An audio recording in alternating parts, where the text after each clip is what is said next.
కొత్త స్టైల్ చిక్కుడుకాయ ఫ్రై. చిక్కుడుకాయలు ఉప్పేసి ఉడకబెట్టి వాచేసి, అల్లం, వెల్లుల్లి, ఎండుమిరపకాయలు, ఎండు కొబ్బరి ఉంటే ఎండు కొబ్బరి, పచ్చి కొబ్బరి ఉంటే పచ్చి కొబ్బరి, గుల్ల శనగపప్పు, వేపిన శనగపప్పు అంటారు, గుల్ల శనగపప్పు అంటారు, అది వేసి మెత్తగా మిక్సీ పట్టుకోవాలి. వాటర్ మాత్రం ఎట్టి పరిస్థితుల్లో వాటర్ వేయకూడదు. కొంచెం ఆయిల్ వేసి జీలకర్ర, మినపప్పు, శనగపప్పు, ఆవాలు వేసి పోపు వేసుకోవాలి. అది కొంచెం బాగా చిటపట అనేక చిక్కుడుకాయలు ఉడకబెట్టి వాచిన చిక్కుడుకాయలని ఆ పోపులో వేయాలి. అది కొద్దిసేపు మగ్గాక వాటర్ చెమ్మంతా పోయాక ఈ మిక్సీ పట్టిందంతా వేసి బాగా కలుపుకోవాలి.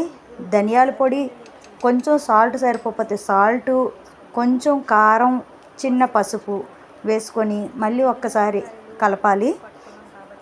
బాగా వేగించాక సిమ్లో మాత్రమే ఉంచాలి, ఎందుకంటే కొబ్బరి వేసాం కాబట్టి మాడిపోతుంది. ఫైనల్గా కరివేపాకు వేసి స్టవ్ కడితే అద్దరు